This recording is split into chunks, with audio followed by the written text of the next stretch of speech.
Have you ever looked up, and felt like something was looking back?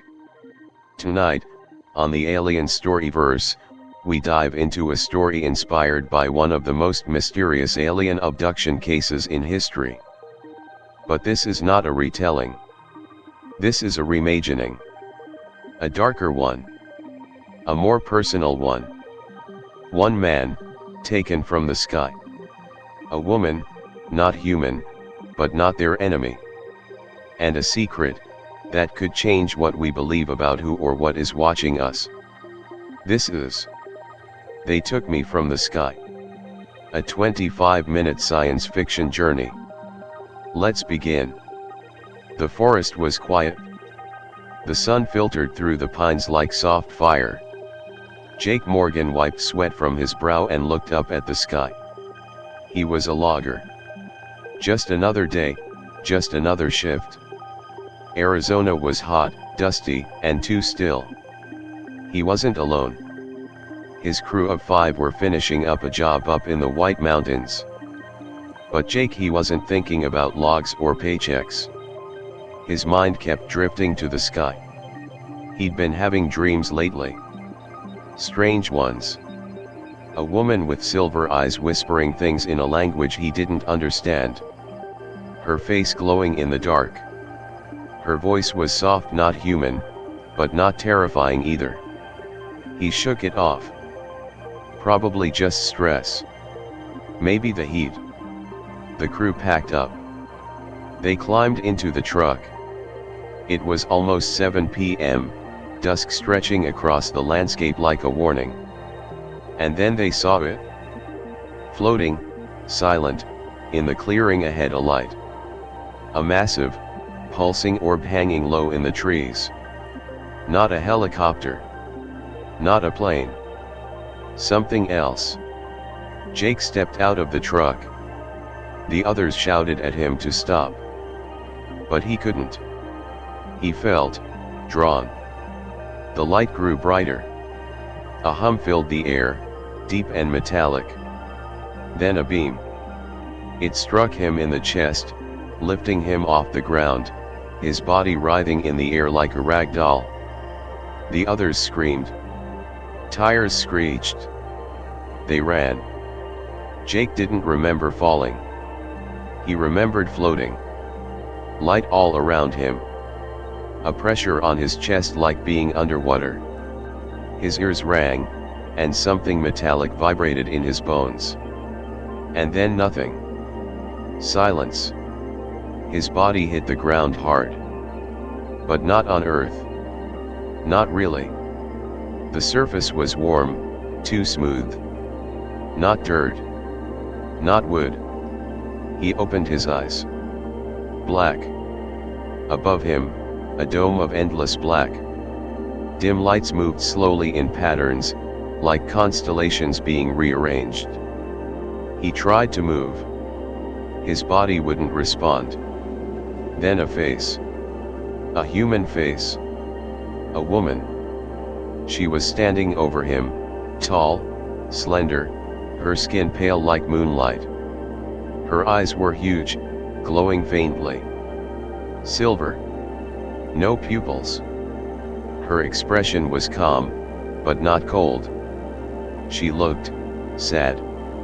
Jake blinked. Where? She didn't speak.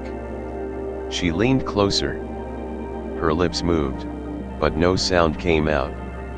Suddenly, a door behind her slid open with a hiss, and she vanished into shadow. Then came the others. Shorter, gray-skinned, with hands too long and eyes like black glass. They surrounded him like scientists around a specimen. Jake screamed, but the sound didn't reach his own ears. He wasn't in control. He was a machine and they were about to take him apart. Back on Earth, panic had set in. Jake's crew drove straight into town, breathless, pale, and shaking. They told the sheriff a story no one believed. He was taken. Lifted up by something. We thought he was dead. They were interrogated for hours. Polygraphs. Fingerprints. Threats. Rumors spread fast. The town split into those who thought Jake's friends were murderers, and those who whispered about lights in the sky. Days passed. 5 of them. And then Jake returned. They found him at dawn. A trucker had pulled over to piss by the tree line near Route 287 when he saw a figure naked, shaking, stumbling in the mud like a wounded animal. It was Jake. His skin was raw, marked with strange geometric burns, red rings, symbols like none the doctors could identify. He was curled up near a rusted phone booth, whispering to himself, over and over. The light, she tried to stop them, she tried. They rushed him to the hospital, but his vitals were erratic. His heart rate would spike without warning. His pupils didn't react to light. He refused food. Spoke only in broken whispers. For 2 full days, he didn't recognize his friends. When his mother entered the room, he screamed. And then came the nightmares. Jake would jolt awake in the night, drenched in sweat, screaming things no one understood. They peeled the walls. The sky wasn't a sky, it was watching me. Her hands weren't hands. Doctors said it was PTSD. Stress. Hallucination. Maybe even psychosis. But Jake knew better. On the 3rd night, as the rain fell soft against the hospital window, he whispered her name for the first time. Ilora. No one in the room knew what it meant. But something in the way he said it, broken, reverent, made the nurses shiver. It came back like a wave. Not all at once but in pulses. Like remembering a bad dream, piece by piece. The light. The weightlessness. The feeling of not being inside his own body anymore. He was suspended, not lying down, not standing, but floating in a warm, amber glow. The space around him was curved and seamless, like the inside of a living seashell. The air felt thick, like breathing inside a womb. Then the walls of the pod peeled back. Soft, wet sounds. And she was there. Ilora. She wasn't human.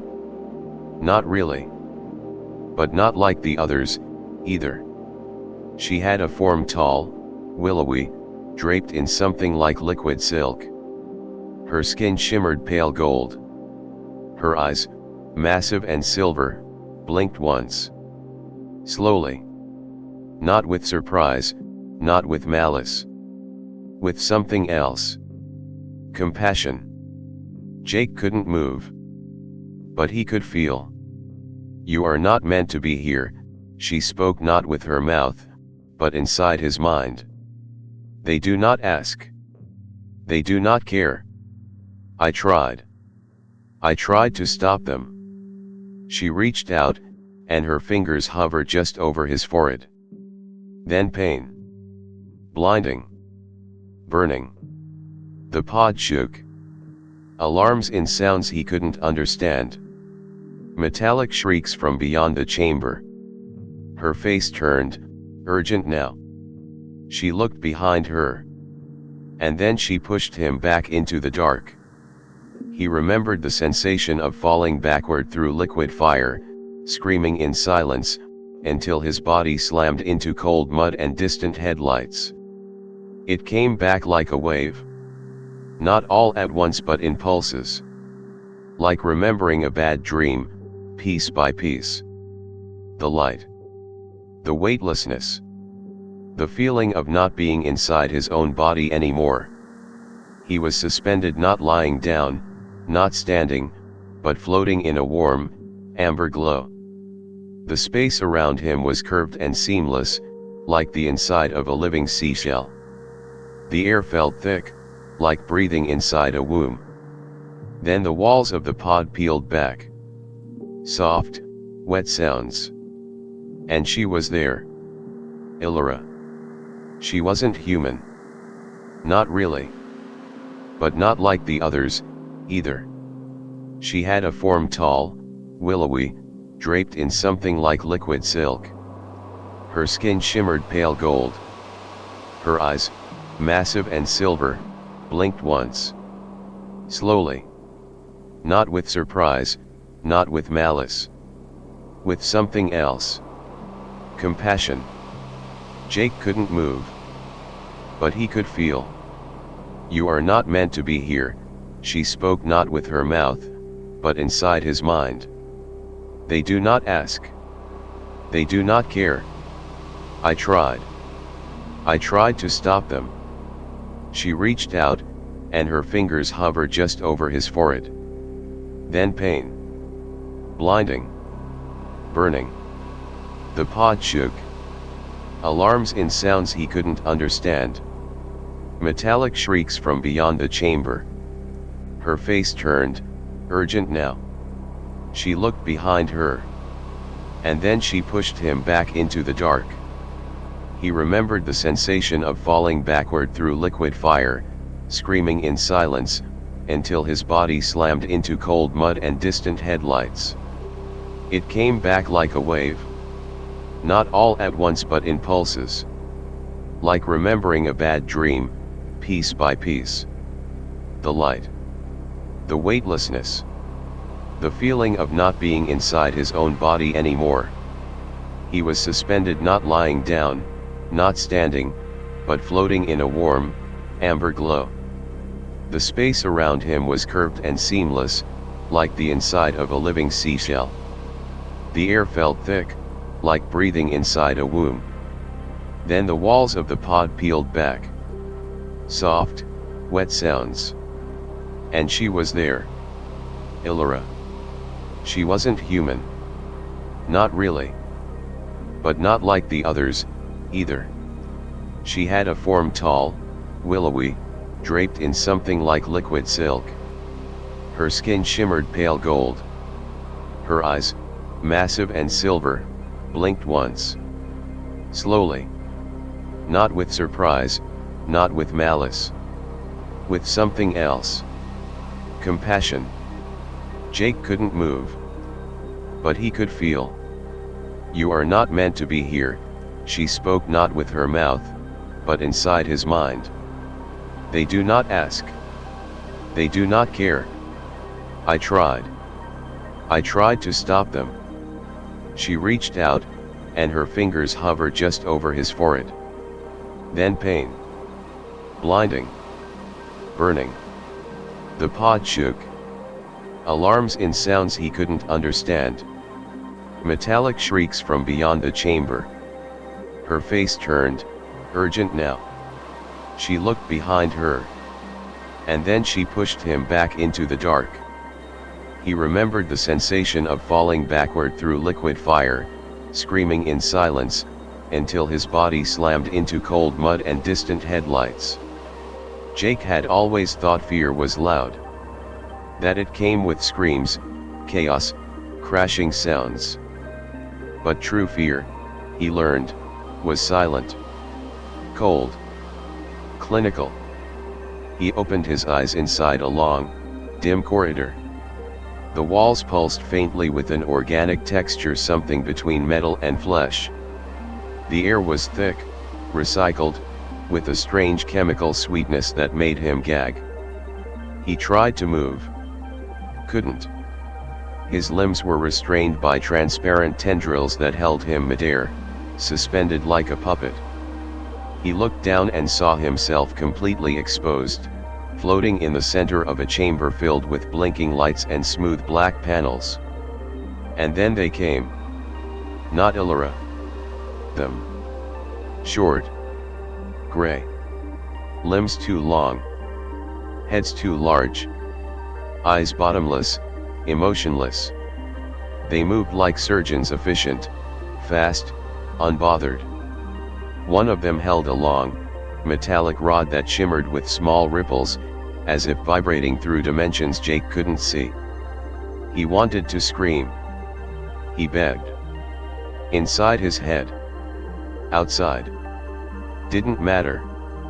They didn't hear him, or maybe they just didn't care. They inserted the rod into his navel first, a quick jab. A sharp pressure rushed up into his spine, into the back of his skull, like liquid ice. Jake blacked out. When he woke again, he was lying on a surface flat and soft, almost like skin. He was gasping, eyes wide. And Illyra was there. She knelt beside him, her hands glowing with soft blue light, moving in the air above his body. He choked. What is this place? They test. They measure. They harvest. Her voice was calm, but he felt something ripple behind it. Anger? Sadness. You were not meant for this. But your world is too loud, it caught their attention. Jake tried to sit up, and this time, he could. The room around him shifted, as if reacting to his movement. Why me? Because you looked up, she said. And suddenly, Jake remembered something from before the night before he was taken, when he stood outside his cabin, staring up into the stars for almost an hour. Thinking. Wondering. Asking, silently, if anyone out there could hear him. He had called out. And something had answered. But it hadn't been Illyra. And it hadn't been friendly. Jake followed Illyra down a narrow passageway that didn't feel like a hallway. It shifted as they walked, as if the ship was responding to their steps. The walls weren't made of metal, not really. They pulsed, alive in some way, breathing, like a great animal that had swallowed them both whole. The hum in the air never stopped. A low vibration that wasn't just heard, it was felt in the teeth, in the bones. Illyra moved fast but gracefully, her long fingers gliding through the air, tracing invisible symbols that opened curved doors before them. Every door whispered as it opened, not with a click, but a sigh. Jake wanted to speak, to ask questions, but every time he opened his mouth, something in the air made him forget how words worked. Illyra seemed to understand anyway. They turned one last corner, and suddenly the corridor opened up into a massive chamber, a dark cathedral of alien architecture, lit only by pulsing veins of dull blue light. He froze. They were not alone. Rows upon rows of pods lined the walls, stacked like honeycombs, stretching up into darkness. Inside each one, was a person. Or what used to be a person. Men. Women. Children. Still, pale, unmoving. Some looked preserved, as if sleeping. Others, looked long dead. Jake felt his knees weaken. What is this? Illyra stepped beside one of the pods and placed her hand gently on the glass-like membrane. Collected. Her voice rang inside his mind again, quieter this time. From different places. Different times. Jake moved closer to one of the pods. The figure inside, a young girl, maybe 8 years old, twitched suddenly. Eyes fluttered open. For a moment, just a moment, she looked at him, terrified. Then gone again. The pod darkened. Jake stumbled back. You said you tried to stop them. Illyra turned, slowly. I did. Then what the hell is this? Her silver eyes dimmed. This is not their first harvest. This is not the first world. Jake's breath caught in his throat. Harvest. Your world signals too loudly. War. Fear. Greed. The others see it as noise, an opportunity. And you? What are you then? Illyra hesitated. I was born from them, but I chose you. For the first time, Jake noticed something. Her glow was fading. Her light pulsed slower, dimmer. And her movements, once fluid, were now strained. "You're dying." She didn't answer. Instead, she pointed upward into the black void above the chamber. A cold chill ran through Jake's spine as he looked up. They were being watched. Dozens of dark silhouettes stood high above in observation decks, tall, motionless. Not grays. Something else. Something older. Cloaked in shadows. Their eyes glowed faint red, like distant stars. "They know you're awake," Illyra whispered. Suddenly, alarms. Not loud. Not human. But terrible in their own way, a shift in tone, a thrum in the core of the ship, like a predator had opened one eye. Illyra grabbed his wrist. "I can hide you no longer. We must move now." And for the first time, Jake realized she wasn't just helping him. She was defying something much greater. They ran. The ship groaned. Lights dimmed. And behind them, from the deepest chambers, something ancient began to stir. They ran.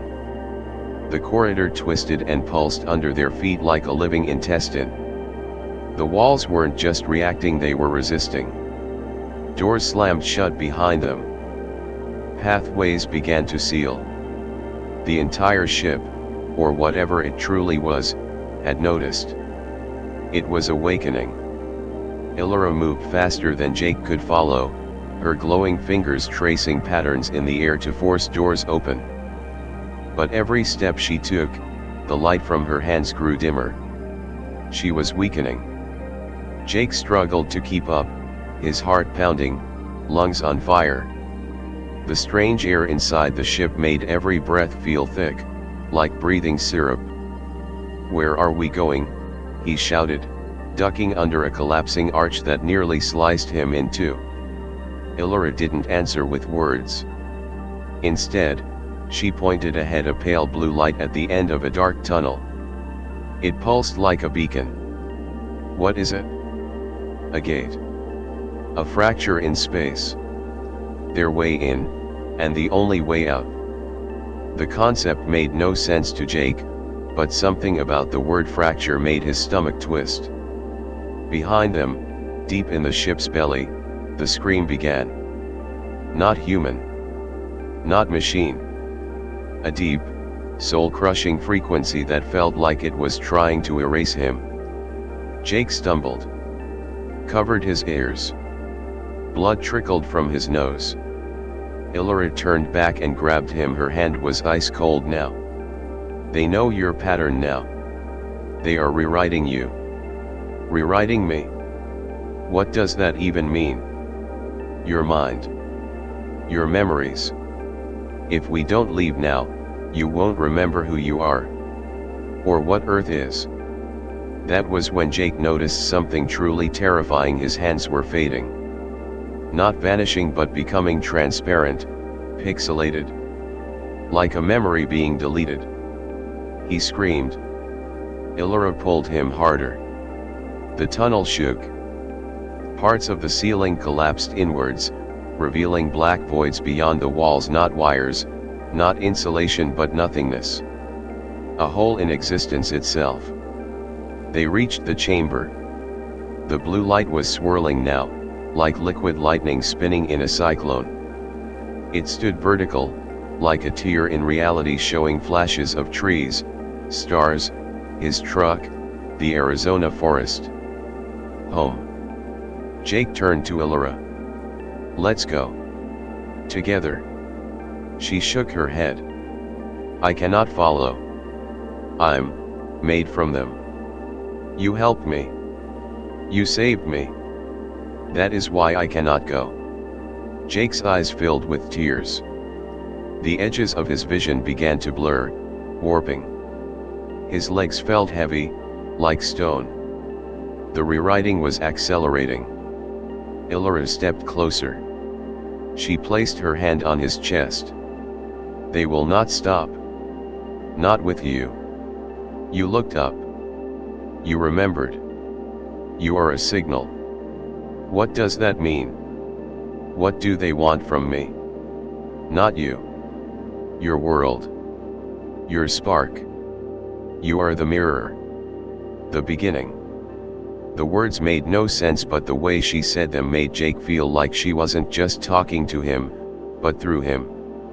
As if he wasn't the message, but the messenger. Then the chamber shook violently. One of the tall shadowy figures entered, not running, not shouting, just floating, its robes trailing behind like liquid night. It raised one long, many-jointed arm. Illyra spun and threw herself between the figure and Jake. Go. The figure spoke a sound that made Jake's ears bleed. He stumbled, turned, and jumped into the light. The last thing he saw before it all went white was Illyra's body disintegrating into silver mist willingly. A trade. The first thing Jake felt was cold dirt under his back. Wet. Real. Earth. He gasped. It was night. Stars overhead. The trees. The air smelled like pine, smoke, and damp moss.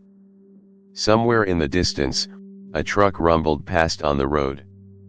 Civilization. He was home. He staggered to his feet, trembling. His hands solid again. The sky above was dark but normal. The sound of crickets filled the silence. And yet, something was wrong. The world was quiet in the wrong way, too still. No wind. The stars didn't seem quite right. They blinked, but slowly. Out of sync. Like a looped video just slightly off. Jake stumbled into the road, where headlights nearly blinded him. A truck driver screamed, slammed the brakes. Tires screeched. That's how they found him. Naked. Bleeding. Eyes wide with terror, standing in the middle of nowhere. The next hours blurred hospital lights, doctors, questions, reunions he couldn't process. Familiar faces spoke to him, but they sounded muted. Distant. Like they were speaking through water. He couldn't answer most of their questions. He barely remembered his own name. But in the days that followed, he noticed the changes. It started small. He'd close his eyes and see star maps, intricate patterns that glowed behind his eyelids. He could sense machines nearby, feel their internal vibrations like faint songs. His phone would glitch when he touched it. Light bulbs dimmed when he entered a room. The doctors said trauma. Stress. Imagination. But Jake knew better. Something had been left inside him. A residue. A key. Worse, the dreams returned. He'd find himself standing in that corridor again, the ship pulsing around him, except this time, he wasn't just observing. He was one of them. He was floating alongside them, looking down at sleeping humans in pods. Watching. Measuring. He'd wake up gasping. Sweat-drenched. Whispering words in a language that wasn't English. A language he shouldn't know. Sometimes, in the mirror, his reflection lagged. Just for a second. But it was enough. It stared back at him not with confusion, but with awareness. One night, he found himself walking. Unconsciously. Barefoot. Through the woods behind his house. He reached a clearing. Looked up. The stars shifted. And then her voice. They remember you now. It was Illyra.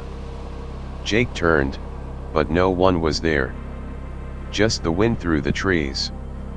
But her voice was inside him, not as a memory, but present. Real. They marked you. But you are more than pattern now. You are signal. He sank to his knees. What do they want? No answer. But in the silence, Jake realized something horrifying. He wasn't brought back. He was sent. It had been 6 months since Jake Morgan returned. The town had moved on as towns always do. The news cycle faded. The forest healed. The rumors quieted. Jake didn't talk about it anymore. Not in public. Not even to the men who'd seen the light with him. They looked away now, when they passed him on the street. As if silence could undo what they'd witnessed. He spent most of his time alone. In his cabin.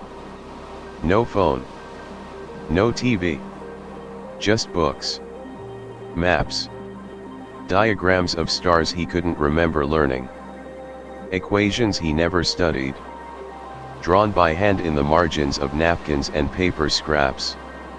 He didn't know where they came from. But he knew they were right. At night, he'd sit on the porch and stare at the sky, wondering if they were watching. If she was watching. Sometimes, he'd whisper her name Illyra and feel the wind shift, like something distant had heard. And sometimes, when he looked long enough, the stars blinked back. One night, during the first autumn frost, he stood in front of the mirror. Just shaving. Simple. Human. But then the lights flickered. The radio in the corner let out a crackle. Not music. Not static. Just whispers. Like voices layered over each other in frequencies not meant for human ears. Jake leaned in. The man in the mirror did not lean back. His reflection stared at him still, eyes glowing faint silver. No movement. No breath. Jake dropped the razor. His hands trembled. No, he whispered. The reflection smiled. Not with malice. Not with joy. Just knowing. Then it spoke. Not out loud. But inside him. You are the mirror. Suddenly, Jake understood. It hadn't been an accident. He hadn't been chosen because he was special. He was sent back to be seen through. A window. A doorway. A messenger, yes, but also a vessel. What lived inside him now was not just memory. It was signal. A pattern. A seed. He was the invitation. And Earth had already accepted it. Outside, in the dark sky above the pine trees, a faint shimmer peeled across the stars. And in 1,000 places around the world, without a sound, mirrors began to whisper. What if the scariest part isn't being taken? What if it's being brought back, different? If this story made you wonder even just for a moment, don't forget to like, subscribe, and hit the bell icon. We have more stories from across the stars and deep within the human mind. This is the Alien Storyverse. And this is only the beginning.